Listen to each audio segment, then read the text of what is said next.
Es correcto, firma por abajo de la carretera, el paso. Sí está un poquito feo, pero sí se arma para salir. Así reaccionó la delincuencia organizada a la detención de un líder del cártel Jalisco Nueva Generación. ¡El muchacho viejo! ¡No me lo traigo! ¿Dónde se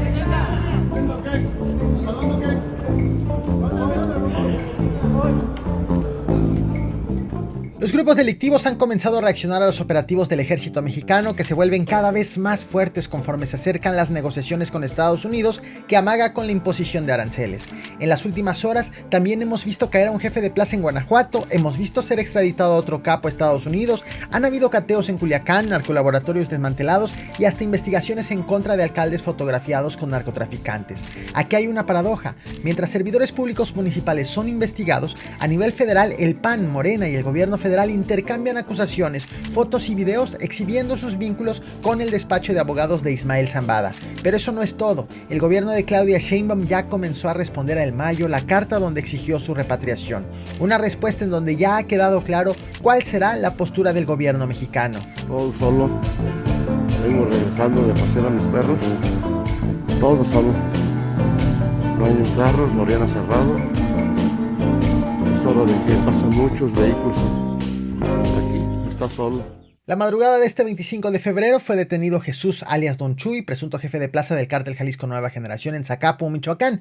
Esta captura derivó en enfrentamientos armados y bloqueos carreteros con vehículos incendiados en distintos puntos del estado. De acuerdo con la Secretaría de Seguridad Estatal, la captura fue resultado de un operativo coordinado entre el Ejército, la Guardia Nacional y la Fiscalía General de la República, es decir, sin participación de las policías estatal ni municipal. En el operativo también fueron arrestadas otras 3 personas quienes se encontraban en posesión de armas de fuego y drogas. Como reacción a la detención en Zacapu, grupos armados realizaron narcobloqueos con vehículos incendiados en varios puntos del estado, además de que protagonizaron distintas balaceras con balance hasta ahora desconocido.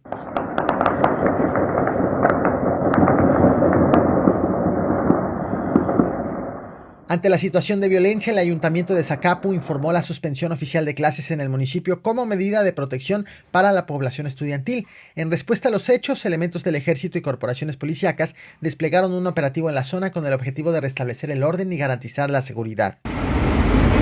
¡Abajo!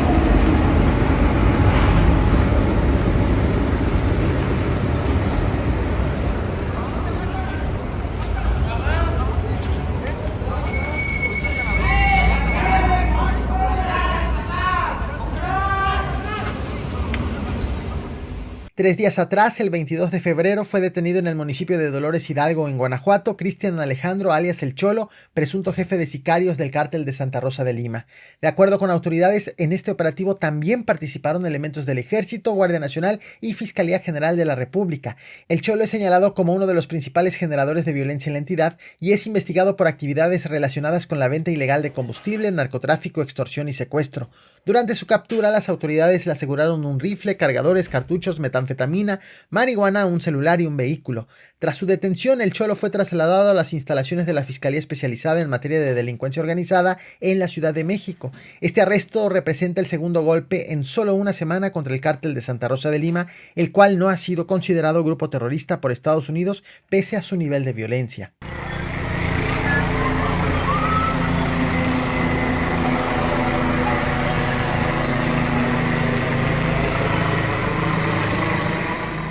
Otra detención relevante ocurrió el 24 de febrero. Gabriel, alias Queca, presunto líder del grupo criminal de los Deltas, fue detenido en el municipio de Caborca, Sonora, por elementos de la policía estatal. El gobernador de Sonora, Alfonso Durazo Montaño, aseguró que con esta captura se desarticuló la célula delictiva en la zona.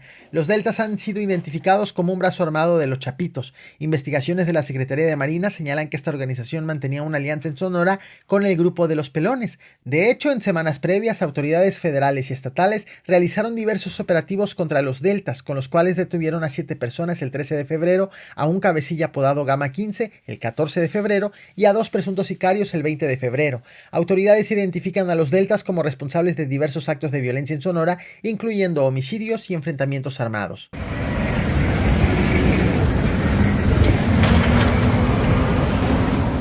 No todo han sido capturas. Este 21 de febrero, Jesús Ricardo, alias el H3 o el Diabólico, fue extraditado a Estados Unidos para enfrentar un juicio en Nueva York. El H3 es señalado de ser uno de los líderes del cártel H2, que es una organización que se desprendió del cártel de los Beltrán Leiva. A él se le acusa de delitos de tráfico de drogas, lavado de dinero y uso de armas de fuego. La extradición no fue anunciada por las autoridades mexicanas, sino por John Durham, fiscal federal para el Distrito Este de Nueva York, y Matthew Allen, quien es agente especial a cargo de la DEA. De acuerdo con los expedientes judiciales, el H3 dirigió la distribución de heroína, cocaína, metanfetamina y marihuana en ciudades de Estados Unidos como Los Ángeles, Las Vegas, Ohio, Minnesota, Carolina del Norte y Nueva York. Sin embargo, fue detenido en el 2019 en Tlajomulco, Jalisco, donde permanecía recluido. Por esta extradición, las autoridades estadounidenses agradecieron a la DEA en Las Vegas y Ciudad de México, así como al gobierno de México.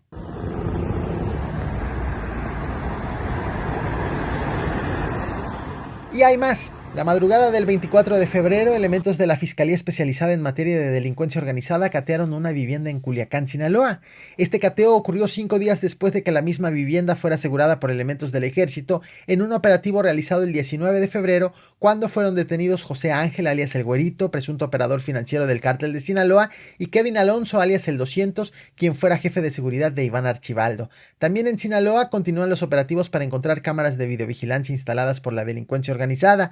De hecho, como parte del operativo Frontera Norte, elementos federales han asegurado al menos 464 cámaras instaladas en espacios públicos de Sinaloa sin autorización. Al momento, las autoridades no han especificado qué facción del cártel de Sinaloa fue la que instaló estos dispositivos. A la par, también continúa el desmantelamiento de narcolaboratorios. También en las últimas horas, las autoridades informaron del hallazgo de 12 sitios clandestinos en Culiacán, Cozalá y Mocorito. Recordarás, en videos anteriores te he mostrado cómo las Fuerzas Armadas han llegado a un ritmo de 10 narcolaboratorios desmantelados cada día tan solo en el estado de Sinaloa.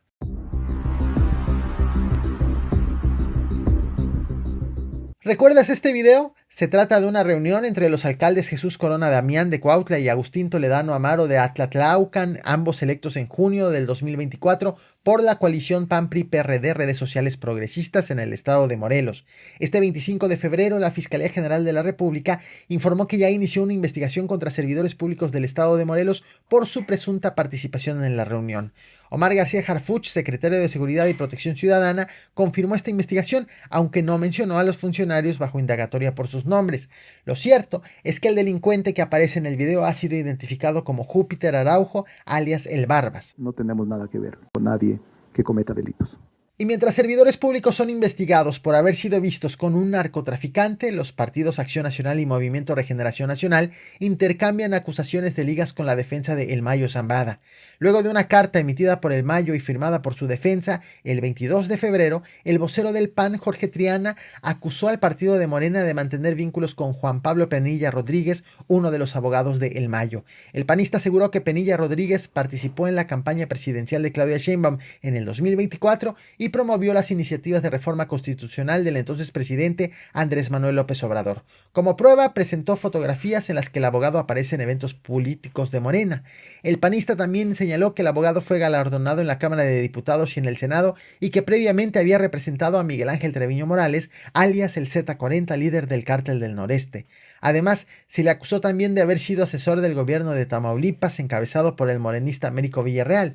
Al día siguiente, Morena exhibió documentos en los que se señala que el reconocimiento otorgado a Juan Pablo Penilla en el Congreso fue gestionado por la entonces diputada federal panista María Teresa Castel. En tanto, el presidente de la Cámara de Diputados, el morenista Sergio Gutiérrez Luna, publicó los documentos oficiales que confirmaron el dicho. Primero, no conozco a la persona, pero sí es importante aclararlo.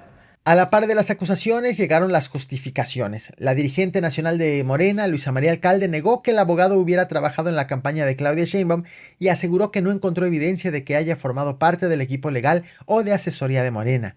La panista, por su parte, reconoció que gestionó el salón, pero argumentó que lo hizo como parte de las solicitudes de ciudadanos y organizaciones civiles y afirmó que no tuvo conocimiento previo sobre la identidad de los participantes.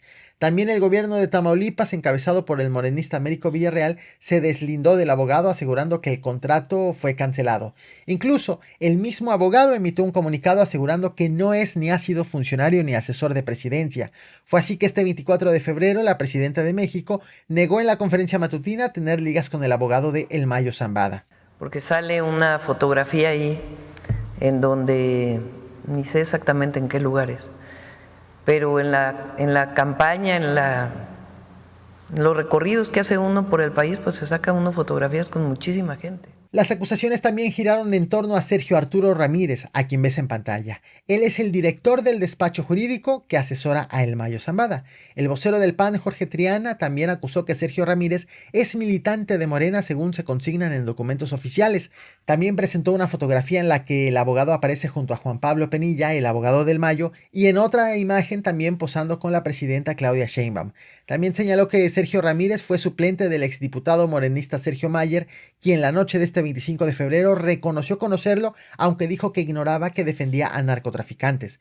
Es en este contexto que el coordinador de Morena en la Cámara de Diputados, Ricardo Monreal, defendió a la 4T y a Morena asegurando que en el partido están vacunados contra nexos con la delincuencia organizada. Yo le aseguro, le doy mi palabra, créanme, no tenemos ninguna relación ni con él, ni con nadie que tenga presunción o vínculos de comisión de delitos.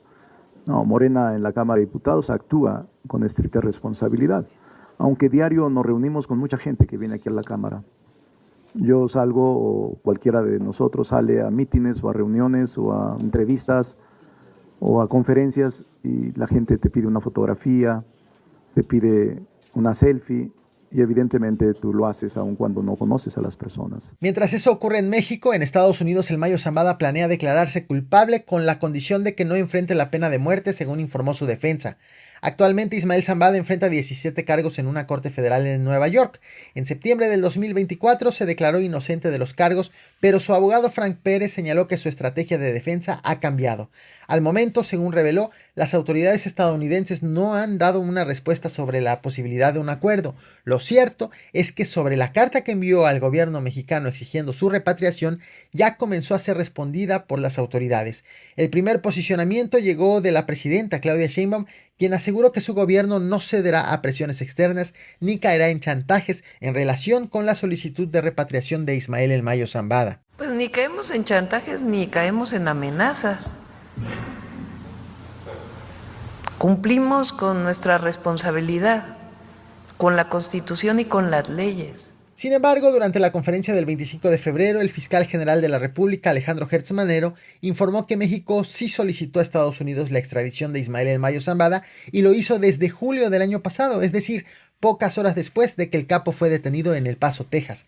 Durante la conferencia matutina, Gertz Manero explicó que la solicitud se presentó debido a que el narcotraficante enfrenta 3 órdenes de aprehensión vigentes en el país. Sin embargo, reconoció que el gobierno estadounidense no ha respondido tampoco la petición. Iniciamos un procedimiento de extradición ante las autoridades norteamericanas para que esta persona que había salido del país en contra de su voluntad, que tiene 3 órdenes de aprehensión vigentes, es obligación del gobierno de la República iniciar el procedimiento de extradición y es obligación del gobierno requirente darnos respuesta lo más pronto posible a ello. Pese a los esfuerzos del gobierno mexicano, el 24 de febrero el presidente de Estados Unidos, Donald Trump, afirmó que los aranceles del 25% a las importaciones provenientes de México y Canadá se aplicarán según lo previsto a partir del 4 de marzo. Estas palabras las ratificó este mismo 26 de febrero. El mandatario aseguró que ambos países han abusado de la industria estadounidense y que por lo tanto es necesario tomar acciones para corregir lo que calificó como un trato injusto hacia su país. Estas palabras llegaron también a oídos de la presidenta de México, quien el 25 de febrero expresó su confianza en que se logrará un acuerdo con Estados Unidos para evitar la imposición de aranceles. Explicó que las negociaciones entre ambos países continúan y que el objetivo es cerrar un acuerdo antes del 4 de marzo.